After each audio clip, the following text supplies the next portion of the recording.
li je moguće da su se nekada u prošlosti ljudi masovno zabavljali gledajući krvave oružane borbe do smrti? Da li je u ljudskoj prirodi da uživa u gledanju ubijanja? Da li biste se vi mogli zabavljati gledajući međusobna prisiljena ubijanja nedužnih ljudi? Da li biste se vi mogli radovati tuđoj smrti?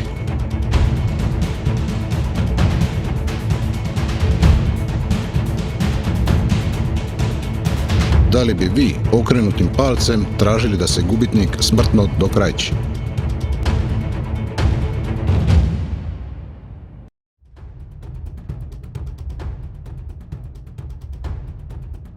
Rečeno nam je da su koloseumi služili kao mjesta u kojima se u svrhu zabave gledatelja odvijale borbe robova zvani gladijatori sa hladnim oružjem do smrti. Kada pogledamo koloseum u Puli, vidimo da nedostaju tribine koje bi trebale biti postavljene od vrha strukture prema sredini. Postoje tribine samo s jedne strane takozvanog amfiteatra i nisu povezane sa vanjskom strukturom koloseuma. Na ovoj staroj fotografiji koloseuma iz 1911. godine ne postoje tribine za gledaoce. U sredini se nalazi nekakav kanal sa stupovima i još nekoliko kanala koji se spajaju s njim. Nigdje nema ni traga tribinama za publiku. A ovo u centru koloseuma ne izgleda kao borilište za gladijatore. Kroz ove kanale je nešto teklo, najvjerojatnije voda, jer se ispod svakog koloseuma nalaze kanali za vodu. Ovdje se odvijao nekakav proizvodni proces koji je uključivao vodu. Koloseum je bio industrijsko postrojenje, a ne poprište gladijatorskih borbi za publiku. Na ovoj fotografiji koloseuma u Puli iz 1918. godine jasno se vidi da ne postoje tribine. Evo još jedna stara fotografija koloseuma u Puli na kojoj se vidi da je na mjestu gdje su danas tribine bilo nešto drugo. S istočne strane koloseuma stupovi su zatrpani zemljom. Ispod zemlje se vide vrata, neka struktura, zidovi i kanal u kojem se nalaze stupovi. Tribine za gledatelje u koloseumu u Puli su izgrađene u 20. stoljeću 1932. godine. I to i nije neka tajna, jer se taj podatak može pronaći na internetu. Samo što se to službeno naziva rekonstrukcija i obnova dijela gledališta amfiteatra. Ali istina je zapravo suprotna, jer izgradnjom tribina i zatrpavanjem centra koloseuma njegov originalni izgled i funkcija bivaju sakriveni, a prostor dobiva novu komercijalnu funkciju. Prema zapadu vide se 4 etaže, dok su prema istoku vidljive samo 2 gornje etaže. Donje 2 etaže izgledaju kao zatrpane zemljom. Objašnjenje arheologa je da su graditelji zbog pojednostavljenja i stabilnosti istočni dio konstrukcije koloseuma sa samo 2 kata položili na prirodno uzvišenje. Iskopavanja u koloseumu su danas zabranjena, ali kada bi se iskopala zemlja, tada bi se sasvim sigurno pronašla i 2 donja kata, jer rukovi i stupovi moraju biti povezani u krug kako bi koloseum bio funkcionalan. A i lijepo se vidi kako su lukovi i stupovi zatrpani i da prodiru u zemlju. Teško je povjerovati da bi graditelji koji su gradili veličanstvene građevine izgradili djelomičan koloseum zbog jednog brežuljka. Postoje mnogi primjeri i dokazi da se u 19. stoljeću dogodila velika svjetska prirodna katastrofa, nanosi zemlje i blata, popularno nazvani mud flood, a koloseum u Puli je jedan od tih primjera. Ovo zovu rimski amfiteatar, ali ako pogledate malo bolje, vidjeti ćete da teatra nema nigdje. Nema tribina, nema sjedalica, nema stepenica. Međutim, vidimo usko poredane zidove sa kosim vrhom. Neki su s pokrivačem, neki bez, ali nigdje nema konstrukcije za sjedala, nema sjedala i nema oznake sa redom i brojem sjedala. Uokolo čitavog centra koloseuma nalaze se nekakve kućice sa praznim nišama. Kakvu one funkciju imaju u stadionu, nejasno je. Sve ovo izgleda nepraktično za jedan stadion. 3 vanjska prstena koje ima koloseum i nasvuđeni lukovi nemaju nikakvu ulogu ako je funkcija koloseuma stadion. Kažu da iznad ovih zidova u centru Koloseuma bilo borilište i da su odatle na arenu izlazili gladijatori i divlje zvijeri. Postoje otvori u zidovima, ali ovo je očito da nisu bili građeni za ljude. Ovo ne izgleda kao mjesto gdje su boravili gladijatori i divlje zvijeri. Kažu da su ovi stupovi služili kao pilastri ili podupirači gornjeg poda, što nema nikakvog smisla jer su pretanki i nisu optimalno raspoređeni kao podupirači. Ovi zidovi i stupovi su imali neku drugu funkciju jer gornji pod ili borilište nije nikada postojalo. Kako bi opravdali postojanje kanala za vodu u podzemlju Koloseuma, arheolozi su rekli da su oni služili za poplavljivanje Koloseuma, gdje su se onda vodile pomorske bitke galijama. Nejasno je kako su postigli da je tlo arene sa pijeskom vodonepropusno i da li su galije imali prostora da se kreću okolo. Voda bi se trebala izdignuti par metara da se postigne odgovarajuća dubina, ali onda se voda preljeva u Koloseum jer je nema što zadržati, kao što je vidljivo iz ove fotografije Koloseuma sa pomičnim tlom, kojeg su napravili da bi nam, kako kažu, dočarali kako je to nekada izgledalo. Nije realno vjerovati da su se ovdje ili ovdje održavale pomorske bitke galijama pred publikom. Zvuči kao bajka, ali kada to kažu ljudi od struke, povjesničari, arheolozi ili turistički vodiči, onda ljudi povjeruju. Kažu da je Koloseum imao sustav pomičnog krova od platna koji su bili vezani užetima za prozore na vrhu Koloseuma, a krov od platna se pomicao ručnim dizalicama. Međutim, nisu nam pokazali ostatke tog platna, užeta ni ručnih dizalica. Nema ih nigdje. Rečeno nam je da je u Koloseumu postojalo 88 dizala uz pomoć kojih su zvijeri i gladijatori izlazili na arenu. Napravili su, kako kažu, jednu repliku dizala kao što je nekad bilo. Naravno, opet ništa ne ukazuje da je to stvarno tako bilo jer nema ostataka ni traga od nijednog dizela. Ova drvena konstrukcija takozvane replike dizela izgleda kao višak u prostoru, kao mama s priča za naivne turiste. Rečeno nam je da je svaki otvor u luku bio ukrašen kipom i to nam dočaravaju animacijama, ali na terenu nema ostataka ni traga od nijednog kipa, samo priče. Stupovi Koloseuma puni su rupa koje su, kako kažu, nastale tako da su radnici prilikom gradnje umjesto žbuke za stezanje koristili željezne stege koje su sve kasnije pokradene i iščupane iz stupova. Ta priča nema nikakvog smisla jer zašto bi koristili stege umjesto žbuke? A rupa ima i na teško dostupnim mjestima. I Koloseum nije izgubio na stabilnosti jer bez njih stoji stabilno i dan danas. Nigdje nije ostala ni jedna stega da vidimo kako je to nekada izgledalo. Takve rupe nalazimo i na ostalim Koloseumima kao Arle, Verona i u sličnim građevinama kao akvadukti i vijadukti. Te rupe su tako napravljene prilikom izgradnje i one imaju svoju svrhu, a to je da primaju i šalju vibracije iz etera, djelujući kao slot antena.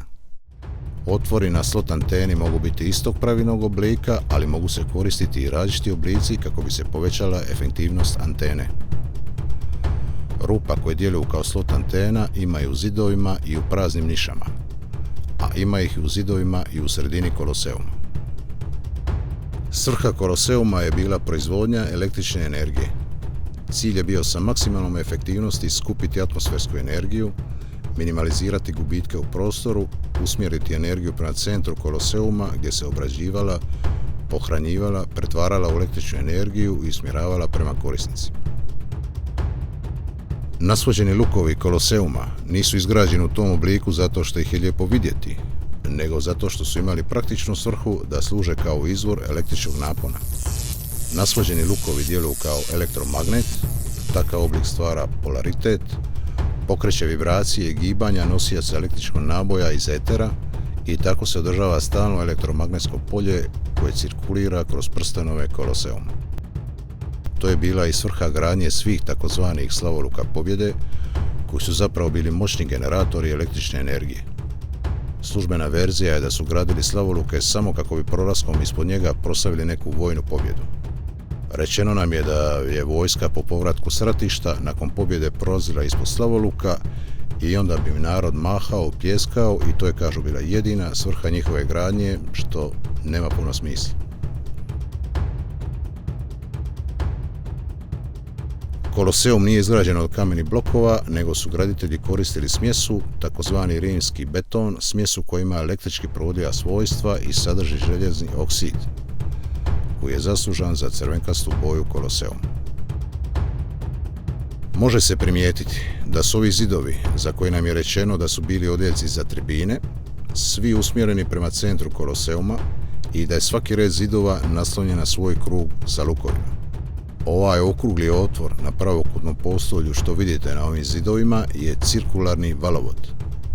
Zadatak mu je da hvata signal i usmjerava elektromagnetske valove i energiju prema sredini Koloseuma.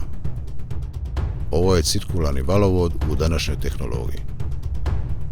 Ovi zidovi u Koloseumu su valovodi, vodiči elektromagnetskih valova. Rebrasti završetak koji imaju ovi zidovi nije dekorativan element. Funkcija im je da sprečavaju gubitke energije, da se struja ne preljeva preko rubova, da pojača vibracije i koristi se danas u valovodima i u sustavu proizvodnje električne energije.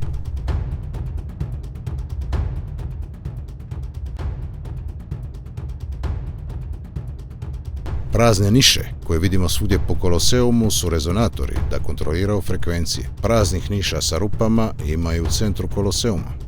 Ove kućice sa praznim nišama uokolo centra Koloseuma su isto rezonatori.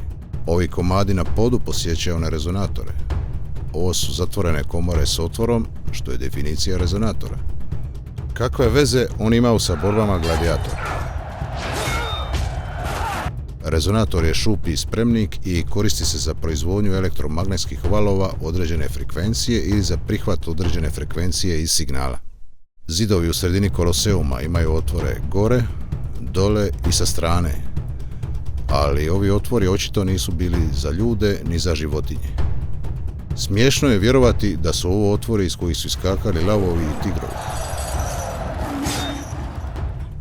Ovi zidovi su valovodi sa rezonatorima.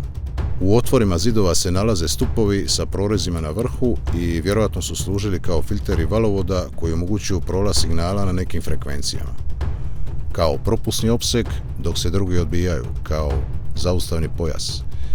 Jer u današnjoj tehnologiji filteri valovoda se obično sastoje od dva reda paralelno postavljenih stupova, klinova, to jest filtera. Nigdje nema žica, što znači da je tehnologija bila bežična. Kažu da dio Koloseuma nedostaje, da se odlomio. Špekulira se da je nestao u potresu, požaru ili da su ga srušili barbari. Međutim, jasno se vidi da je tako dizajniran, da ima završetak sa kusnim zidovima i da je tako izgrađen. A vjerojatno je tako izgrađen da valovi na kraju valovoda naiđu na veći otpor, vrate se nazad u krug i minimaliziraju se gubici. Koloseum Capua izgleda slično kao u Koloseumu u Rimu. Vidimo sličan dizajn, ovo ne izgleda kao stadion, nema tribina i sredina Koloseuma ne izgleda kao borilište za gladiatore i zvijeri. Baš kao u Rimu, u sredini Koloseuma Capua vidimo kružni kanal na rubovima, ravne kanale u sredini sa otvorima i svi su kanali međusobno povezani. Kažu da su iz ovih šupljina u borbu izlazili gladijatori, lavovi i tigrovi, što ne izgleda realistično. Ipak, postoje neki koloseumi koji imaju tribine od vrha do dna, kao Koloseum Nim. U povijesti Koloseuma u Nimu piše da je u 18. stoljeću unutar njega živjelo 700 ljudi koji su tada iseljeni kako bi se Koloseum obnovio u svoj originalni izgled. Kažu da je izgradnja tribina, odnosno kako oni to nazivaju, rekonstrukcija originala, dovršena 1863. godine i sada Nim Arena služi za borbe bikova, koncerte i slične događaje. Međutim, ovako izgledao Koloseum Nim nekada u 19. stoljeću. Tribine nisu postojale, a u centru Koloseuma postojali su kanali u obliku križa. Može se primijetiti da tribine u Koloseumu Nim imaju zasebnu konstrukciju i da nemaju dodirnih točaka sa vanjskom strukturom Koloseuma. Ovo izgledaju kao kamene ploče i cement iz 20. stoljeća. I u Koloseumu Nim vidimo da postoje zidovi povezani s rukovima Koloseuma. I u podzemlju Koloseuma nalaze se rezonatori na podu i u zidovima.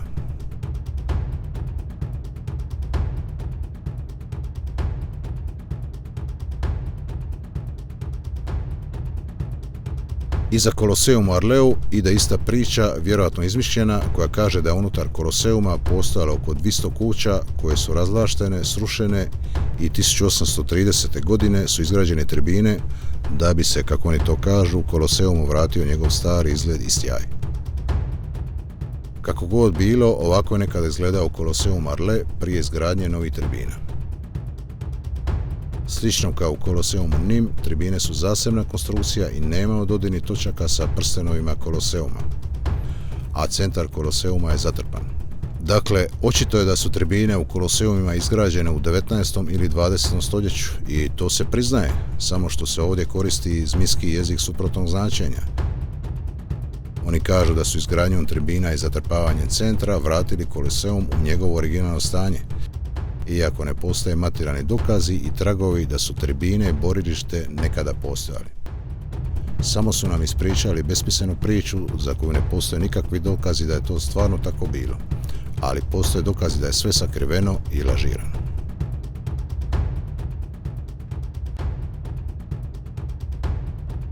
I Koloseum u Veroni ima tribine od vrha do dna, ali ovo izgleda kao nogometni stadion iz 20. stoljeća sa tribinom za stajanje i tribinom za sjedenje. Izgled tribina se ne uklapa u rimsku arhitekturu. Očito je da su tribine kao ostalim Koloseumima naknadno izgrađene. Ovdje, kao i u Puli, postoji samo jedan dio tribina za gledalište koje opet nemaju nikakvu povezanost sa lukovima Koloseuma. Vidi se da su tribine svjetlije boje od ostalih dijelova Koloseuma koji su crvenkaste boje, što znači da su izgrađene od drugačijeg materijala.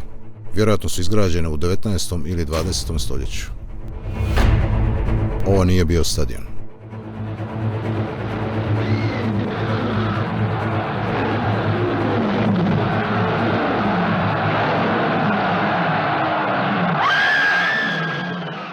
Da li biste kupili ulaznicu za stadion gdje bi uživali gledajući kako se ljudi kojima nisu ništa nažao učinili međusobno bore sa hladnim oružjem do smrti i ubijaju samo za vašu zabavu? Vjerojatno postoje neki ljudi koji bi tome uživali, ali ovdje nas se želi uvjeriti kako je to bio način života jednog naroda. Da je dan kada su se održavale igre u Koloseumu bio važan događaj kojem su svi željeli prisustvovati. Da se čitav narod tome veselio. Da su tamo dolazili car, plemići, visoka i srednja klasa i po koji sretnik iz niže klase. Da je biti viđen u Koloseumu bilo pitanje prestiža. Da su gladijatori bili zvijezde kao nogometaši u današnje doba. Da je publika palcem dolje tražila da se poraženi ranjeni koji leži na podu i moli za milost ubije, te da se onda zajedno veseli njegovim mukama i smrti. Čak i ovo današnje naopako doba gdje ima sve manje ljudskosti kada neki sportaš umre na terenu, to nije nikome zabavno. Glave se instinktivno okreću da se ne gleda taj ružni prizor. Utakmica se prekida, svi se zgražaju, neki su u šoku, jer je to normalno ljudsko ponašanje. Uživati i zabavljati se gledajući ubijanja nedužnih ljudi nije normalno ljudsko ponašanje. Kada se tome pridodaju samrtni hropci, trzaji, bolni krici, mnogo krvi, grozne rane, osjećeni udovi, tada sve postaje još užasnije i teško za povjerovati da je čitav narod u tome uživao. Takva vrsta zabave ne postoji ni u najprimitivnijim i najkrvoločnijim plemenima džungle. Nije moguće da je čitav narod imao nenormalno ljudsko ponašanje. Nije moguće da jedna uspješna i napredna civilizacija koja je gradila veličanstvene građevine, koja je naučila kako iskoristiti atmosferski elektricitet bez žica, ima tako nisku razvijenu svijest i takav primitivan način zabave. Borilački sportovi postoje, ali nikada do smrti. Priča o gladijatorskim borbama u Koloseumima i amfiteatrima najviše promovirana kroz hollywoodske filmove i serije. Ali ako znate što je Hollywood, tada ćete shvatiti da priča o gladijatorima služi kao pokriće priča da se sakrije istina što su Koloseumi bili i čemu su služili. Spartak i ostali gladijatori su svi fiktivni hollywoodski karakteri.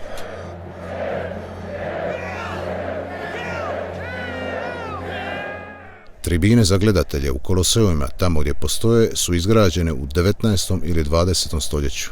Gladijatori nikada nisu postojali, a Koloseumi su bili dio sustava za prikupljanje, proizvodnju i distribuciju električne energije bežično.